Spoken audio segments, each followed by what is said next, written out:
So about a week ago, I reviewed the Apple Watch, the Series 5 edition. I said it was a great device, one of my favorite pieces of tech, but I also mentioned that the battery life on it wasn't that great if you kept the always-on display.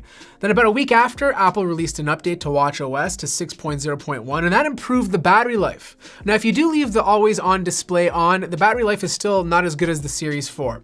So I want to talk about specific ways you can improve the battery life, taking this device from a one-day use to a two-day use scenario. The first one is the always on display. If you want to turn that off, you'll save about 10 to 15% battery life. You go into your settings, then you go to display and brightness under general, and then you go ahead and turn off the always on display to off.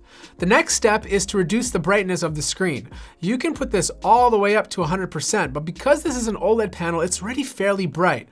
My suggestion is to put it down to about 25%, and I find that to be very bright in every situation. So for the next one, you gotta grab your iPhone because we gotta turn off a specific app. With the Series 5 watch, it came with a new app called Noise. Noise measures the loudness of your environment, potentially letting you know if it's too loud, which could possibly cause ear damage. Now, this is a great feature to have, but I think you're pretty smart to know whether or not something's loud or not. And if you're not, you can always just turn it on and measure it. If you leave this application on, it's going to drain battery in the background because it has to check every so often. Now, to turn this off, you simply go into your watch app, you scroll down to the Noise app, and then all you have to do is make sure environmental sound measurements is checked off. The next thing to turn off is background app refresh. I don't suggest turning off all the applications, just the ones you don't use on a regular basis. Every time you install an app on your iPhone, if it has a watch app, it automatically gets installed on your watch. But there's a lot of apps you just don't use on your watch that are constantly refreshing in the background. By turning this off, you're gonna potentially save a little bit of battery.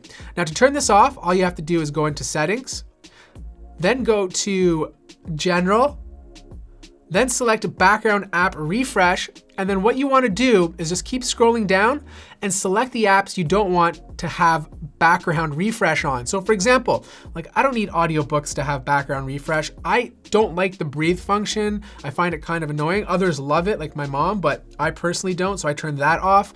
Like I don't need the calculator to be refreshing in the background, so I can turn that off as well. The next one is a simple one, and it doesn't drain much battery at all, but I thought I'd mention it anyways.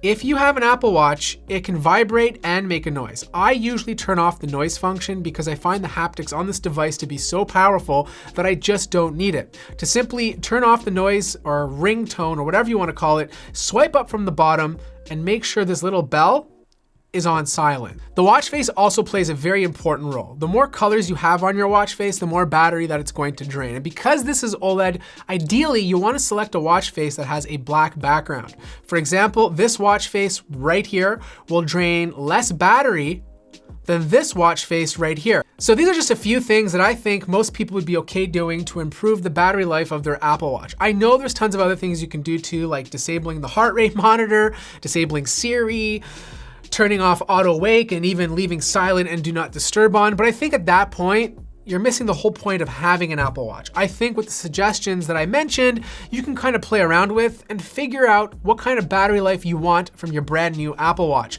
Anyways, I hope these tips helped. If you have any more that I missed, let me know in the comments down below. Like the video if you liked it, subscribe if you haven't already, and I'll see you guys in the next video.